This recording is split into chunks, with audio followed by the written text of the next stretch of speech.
لو عندي نقص في مخزون الحديد المفروض السيدات من 10 ل 120 والرجاله من 20 ل 250، بس انا عندي 10 20 30 40 50 60 يعتبر نقص.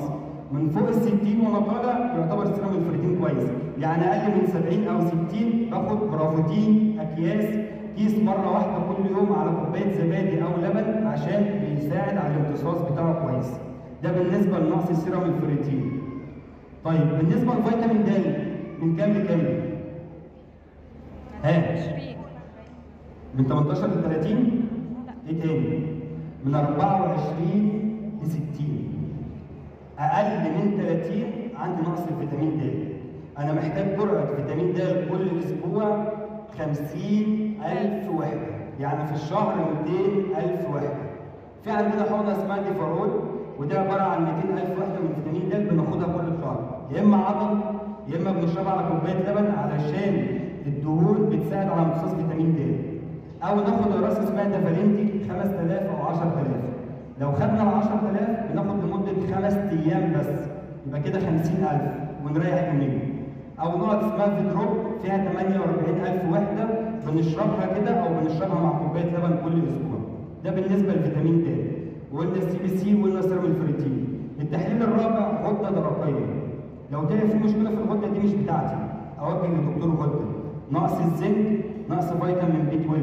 لو عندي نقص في الزنك بستخدم حاجه اسمها فيتا ستريس حبايه كل يوم بعد الفطار. عندي نقص الفيتامين بي 12 في حاجه اسمها ليميتلس بي 12، دي لازقه ODF على اللسان، بتتحط بتدوب في اقل من دقيقه، مفعولها نفس مفعول الحقن بالظبط. تمام كده؟ ده كده بالنسبه لنقص الفيتامينات. طيب ايه اكتر فيتامين بتستخدموه لو في تساقط في الشعر؟ بيرفكتين. ايه تاني؟ بيوتين. ايه تاني؟ طيب بيرفكتين يا جماعه لو عندي تساقط او صلع وراثي مش هيطلع شعر جديد، بس افضل حاجه هتدي للشعر حيويه وهتدي لمعان للشعر وهتخلي الشعر بصوره صحيه شعر جلد ضوافر، بس بيحافظ على الشعر اللي موجود. ينبت شعر جديد؟ لا. ايه غيره؟ المينوكسيديل لسه هنتكلم عنه، ده مش اقراص، ده توبيكال. طيب الهير تونيك ايه رايكم فيه؟ كويس. هير تونيك من افضل المنتجات اللي بتساعد ان الشعر يطلع وبيملى الفراغات، بس عندنا مشكلتين. البشره الدهنيه اللي فيها حبوب لا، الناس اللي بتعمل ليزر لا. عندنا البنتوجار مناسب اكتر للرجاله اكتر من الستات. تمام كده؟ بيستخدم في حالات الصلع الوراثي. ايه تاني؟ في حاجه اسمها برايورين ان، ده تحفه بس ده من بره مصر مش موجود في مصر. اللي يعرف يجيبه ده كويس.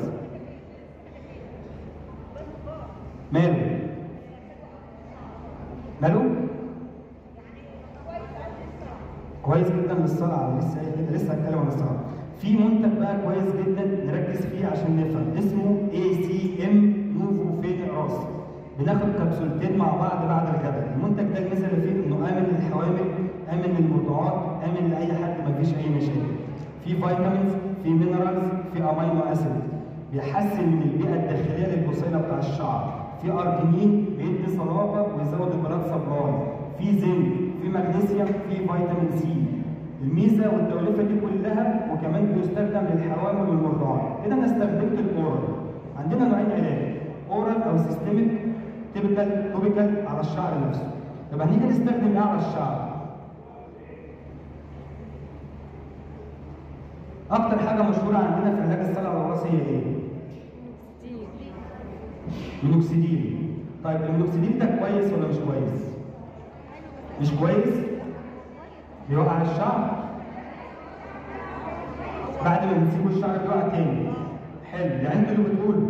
طب اللي يجيب لك منتج بيجيب تاثير اعلى من المينوكسيديل ونفس تاثير المينوكسيديل في علاج الصلع الوراثي من الاثار الجانبيه بتاع المينوكسيديل، نعمل معاه ايه؟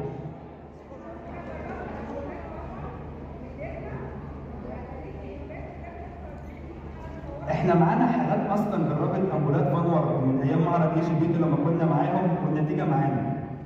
ده اوريدي.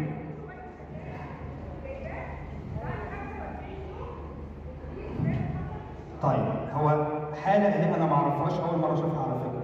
استخدمت امبولات فالمارت للتساقط، تمام كده؟ قالت لك عملت انبات في خلال 45 يوم، ومعاها الفيديو اللي شغاله بيه. وفي حاله ثانيه معانا بس انا مش هقول عليها، هيتكسف. كمصنع خالص خالص وطلع شعر، مش هقول عليه. هو مش موجود معانا. طيب هنتكلم علميا بقى، تعالوا نتكلم علميا. التوكسيديل اصلا الدواء الوحيد اللي واخد FDA ابروف في علاج الصلع الوراثي.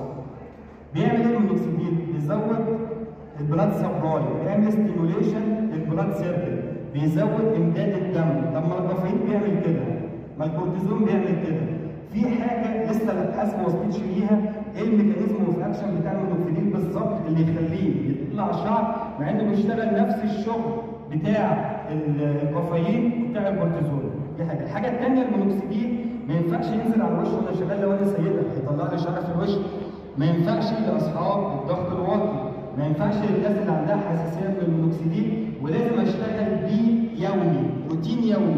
مش هقول لك بقى زي مرض القلب والضغط السكر، لا، اعتبريه مزيل عرق، او اعتبريه مزيل عرق استخدمه كل يوم. لو سبته شعر هيرجع يقع تاني. وايه السبب في حدوث الصلع الوراثي يا جماعه؟ احنا كرجاله او ستات بنتولد عندنا هرمونات ذكوره وانوثه زي بعض، راجل او ست، ولد او بنت، لحد سن البلوغ. يبدا في الستات هرمونات الانوثه تعلى وهرمونات الذكوره واقفه زي ما هي.